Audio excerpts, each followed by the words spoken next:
Es el momento de poner el foco en los mercados. Lo hacemos con la ayuda de Javier Echeverri, socio fundador de Daico Markets. Javier, muy buenas tardes. ¿Qué tal? Buenas tardes, Marta. ¿Cómo estás?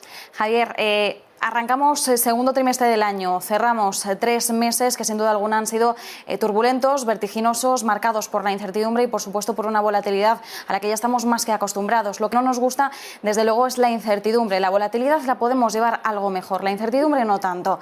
Javier, haciendo balance de estos 3 primeros meses, ¿cómo han sido? Y sobre todo, ya no es tanto cómo han sido, sino cómo presentan o cómo plantean las bases para el resto de meses que están por venir. Bueno, en principio, fíjate que estábamos bastante tranquilos a principios de año. Parecía que ya la crisis más importante de la parte de COVID había sucumbido ya y que estábamos en fase de recuperación, que las cosas iban a ir más para adelante sin mayor problema. Teníamos ahí ya el fantasma de la inflación desde el año pasado que venía apretando fuerte, donde todos los bancos centrales nos decían que era algo estacional.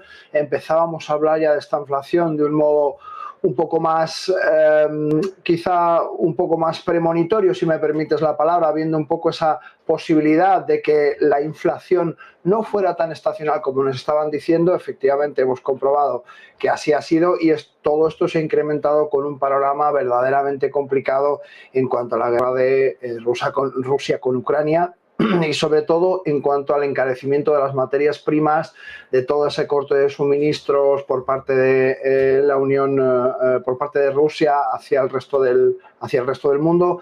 Vemos como además se podían haber tomado soluciones de manera mucho más veloz, mucho más ágil en cuanto a los desbloqueos que estaban previstos que se hicieran de Estados Unidos, Venezuela, Irán, Irak, todo ese petróleo que podríamos disponer de él para inyectarlo de manera inmediata en el mercado y mitigar todos estos costes que tenemos tan terribles ahora en la parte logística y que encarece absolutamente todo. Pues lógicamente a medida que hay más encarecimiento por costes logísticos, la inflación sigue subiendo, sigue forzándose fuertemente, y si a eso le subimos pues el precio lógicamente del gas, de la luz y el resto de energías, pues se nos está complicando mucho. Lo cierto es que en principio en este momento deberíamos estar en una situación bien distinta, teniendo en cuenta la progresión que hemos seguido, pero hay que recordar y no hay que dejar de un lado que no hemos dejado en ningún momento los estímulos, que mantenemos una cantidad de liquidez ficticia en el mercado tremenda desde hace muchísimo tiempo, que fue muy necesario al inicio de la pandemia, pero que en ningún momento, al haber recuperado niveles prepandémicos, hemos sabido mitigar, ¿no? Parece un poco que los bancos centrales están más un poco en esa política, en esa visión de ser políticamente correctos, de no querer romper la baraja, de no querer dejar que todas esas empresas a las cuales se les compran los bonos corporativos pues entren en un default o tengan un problema más serio. Más que bancos centrales y que ocuparse de la parte de economía, estamos un poco como ocupándonos de quedar bien, ¿no? De cometer los mismos errores, de seguir imprimiendo papel de manera indiscriminada. Y claro, toda esta situación que podríamos decir que se ha ido fraguando poco a poco, para mí Oriente y en concreto China lo está aprovechando muy bien. Indudablemente la economía china es la más fuerte, pero el resto de economías de Oriente también está sabiendo en muchos de los casos aprovechar estas circunstancias, ¿no?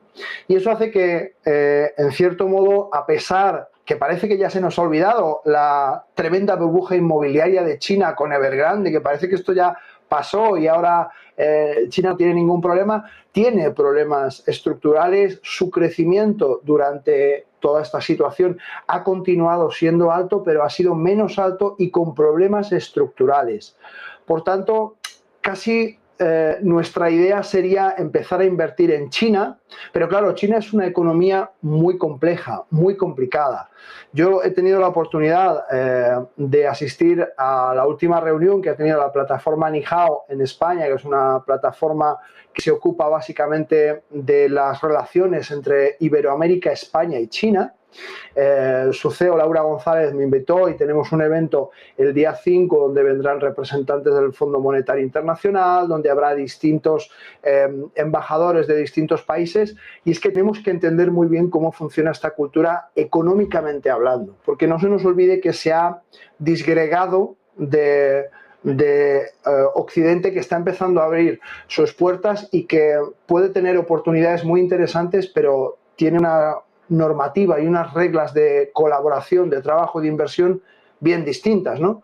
Y esto hace que si queremos invertir en Oriente y en concreto en China con ciertas garantías, tenemos que aprender un poco más de cómo funcionan, de cómo están trabajando, y no cabe duda, Marta, que al final estamos asistiendo, no sé si tanto como a un cambio de paradigma en la economía mundial, pero desde luego quizá una disminución de esa hegemonía por parte de Estados Unidos, en la que veíamos que el billete verde era absoluta y totalmente indiscutible. Ahora empezamos a ver todo ese juego de manos que estamos creando con las grandes reservas de oro que tiene Rusia, que tiene China, ese yuan digital que lleva más de 1 año y medio trabajando China en él, la prohibición de los criptoactivos en China, en fin, todo ese caldo de cultivo como que nos hace entrever que hay una posibilidad de hacer frente al billete verde, ¿no? Al dólar.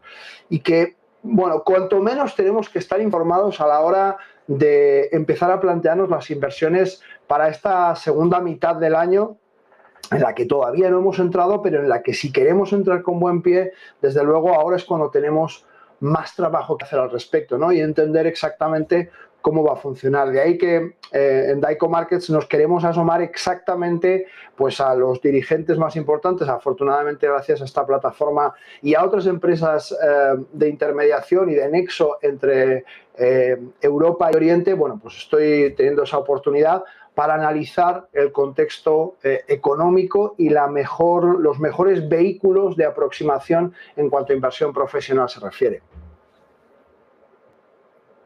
Javier, estaba tomando nota de algunos de los mensajes, ¿no?, que nos estabas dejando. Por un lado, cuando hablabas del orden mundial, sí que es cierto que estamos hablando mucho de cómo se está cambiando, ¿no?, y sobre todo con el matiz importante o cómo está acelerando este proceso la guerra en Ucrania. Decías, bueno, de lo que no hay ninguna duda es de que Estados Unidos está perdiendo la hegemonía a la que nos tenía tan acostumbrados, y también estamos viendo pues ese fuelle que está perdiendo también el billete verde. Decías, hay posibilidad de hacer frente al dólar. Yo te quería preguntar cómo, por un lado, y por otro lado, aprovechando esa reapertura o esa apertura económica que estamos empezando a ver por parte de China, aunque hay que recalcar esa complejidad que tú estabas indicándonos. Hoy estábamos viendo, por ejemplo, sin ir más lejos, cómo en el Nasdaq 100 quienes estaban liderando los ascensos son algunas compañías chinas que cotizan en mercado estadounidense, como son Pinduoduo, Baidu, NetEase, por citar solo algunas de ellas. Alibaba también sería otro de los casos, y de hecho uno de los motivos por el impulso de estas compañías hoy es cómo los reguladores chinos empiezan a trabajar ya para dar a las autoridades estadounidenses un acceso completo a las auditorías de las empresas del gigante asiático que están cotizando precisamente en parque estadounidense. Así que estamos viendo también la intención del gigante asiático por dar apoyo a sus propias compañías, a las compañías locales que quieran salir al extranjero. ¿Cómo encauzamos todo esto precisamente pues en ese papel, ¿no?, más relevante que está adquiriendo China, sobre todo en este caso en el que nos atañe, que es el plano empresarial, el plano bursátil? A ver, China lo hizo muy bien. Cuando abrió sus fronteras hace ya algunos años y entró dentro de los índices mundiales, dentro del MSCI, empezó a meter compañías. Hace 8 meses nos asustábamos porque Evergrande estaba en el MSCI y veíamos esa ruptura tan tremenda de Evergrande, toda esa capitalización tremenda, todos los fondos europeos y mundiales que estaban metidos dentro o que tenían algo que ver con Evergrande o bancos que soportaban Evergrande. Nos llevamos todas las manos a la cabeza, ¿no? Y al final China lo que hizo de manera muy inteligente es permitir la entrada de capital en China a través de ese segundo vehículo de inversión que tiene China, y además hacer un paralelismo en Estados Unidos y empezar a cotizar con yuanes que transportaba directamente a dólar dentro de la economía estadounidense. En eso son verdaderamente buenos los chinos en cuanto a la expansión y en cuanto al comercio. Lo sabemos de sobra, tradicionalmente son unos grandísimos comerciantes y tienen una capacidad de aprendizaje tremenda, y han aprendido que si quieren continuar creciendo, ya no a doble dígito, porque ya hace tiempo que no están creciendo a doble dígito, pero si quieren continuar creciendo de manera sostenible, necesitan abrir sus puertas al mundo, ¿no? Esto, al fin y al cabo, lo están haciendo de distintas maneras. Como todo buen inversor profesional, están diversificando por distintas zonas, por distintas actividades, por distintos sectores, cada una de sus estrategias. Como decíamos, una de las más importantes para mí es ese yuan digital, ¿no? Ese yuan digital que al final llevan un tiempo trabajando en él, aproximadamente 1 año y medio, lo tienen ahí aparcado. Como te decía, están prohibiendo los criptoactivos para que haya una hegemonía del yuan digital, para que el yuan sea una moneda refugio y que en el momento que la situación debilite un poco más la economía europea y estadounidense mediante la guerra, evidentemente no se me ocurre pensar que son promotores o que son instigadores de la actual situación entre Rusia y Ucrania, pero desde luego no hay que perder de vista que tenemos 30 días previos a la guerra entre Rusia y Ucrania con un montón de acuerdos firmados entre China y Rusia. Esto lo sabemos todos, no es ninguna noticia que yo esté dando, ni muchísimo menos, pero sí que me parece interesante resaltar que justamente se han hecho todos esos acuerdos antes de la guerra con Ucrania. Esto, evidentemente, al fin y al cabo, lo que hace es mantener el soporte vital económico de algún modo de Rusia y de China, porque China, no nos olvidemos que está obteniendo materias primas a un muy bajo coste, por tanto ellos no tienen este problema tan terrible que nosotros tenemos del crecimiento de la inflación por la subida de las materias primas, de los hidrocarburos. Al contrario, ellos los están teniendo mucho más baratos. Hemos tenido un problema terrible en Qingdao con un vertido horroroso de crudo pesado API 16, y los chinos, que son extremadamente inteligentes, han aprovechado para sacar un impuesto. Mediante ese impuesto, todo aquello que es denominado bitumen o pesado tiene un gravamen salvaje, y toda la afluencia de barcos de crudo que había de Venezuela, al estar sancionado por Estados Unidos, de repente se ha encontrado en las aguas del mar de China sin poderse vender porque tienen un impuesto terrible. Esto ha hecho que, para hacértelo cortito, ahora haya un montón de depósitos en China donde tenemos crudo pesado, no extra pesado, pero sí pesado, de API 16 sobre todo, a un precio de Brent menos 20. Ese descuento es salvaje, cuando ahora mismo en todo el mundo tenemos un problema terrible. Ellos tienen los hidrocarburos más baratos que en ninguna parte del mundo.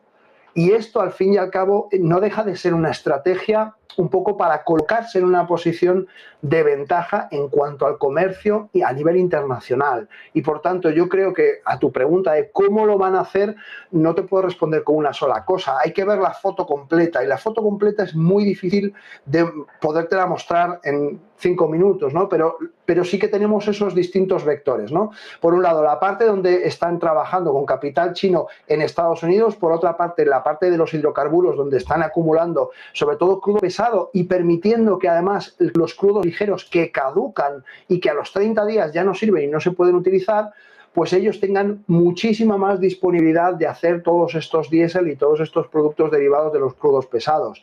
Por otra parte, además, están generando nuevos vehículos como es el yuan digital, por hacerte un poquito de resumen, donde si este yuan digital, una vez que Estados Unidos y Europa se vean, digamos, más afectados, porque no nos olvidemos que en cuanto empiece este trimestre es muy probable que empecemos a ver las orejas al lobo. Ya estamos prácticamente a doble dígito en España, tenemos un 7,5 de inflación en Europa, y evidentemente esto va a hacer que haya un crack. Es que es insostenible la actual situación, y esto China lo sabe.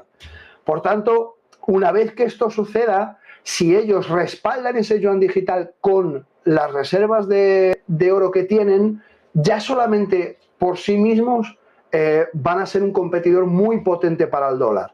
Si además se apoyan en las reservas de oro de Rusia, pues imagínate, ya estamos hablando, te voy a decir, no me atrevo a decir de un cambio de paradigma, pero desde luego de una competencia muy fuerte contra una divisa que en estos últimos 2 años ha emitido el 40% de todo lo que ha emitido en la historia, y que ha conseguido diluir en el sistema, porque efectivamente hay muchísimos países dolarizados y hay mucho donde diluir, pero no cabe duda que es finito. Esto no puede, o sea, por más que uno quiera, si seguimos imprimiendo billete, intentamos arreglar los problemas que tiene Occidente imprimiendo billete, pues ya hemos comprobado que no funciona, ¿no? Y creemos que hay que hacer más, ¿no? Y justamente yo creo que a nivel personal yo creo que hay que hacer menos, ¿no? Dejar caer a quien finalmente tenga que caer para que el crecimiento que tengamos sea un crecimiento estructuralmente sostenible. Es que ahora no lo es. Es que ahora lo poquito que crecemos es mentira. Pues Javier Echeverri, socio fundador de Daico Markets, como siempre, muchísimas gracias y atendiendo a todas esas referencias. Un fuerte abrazo. Igualmente, muchas gracias, Marta.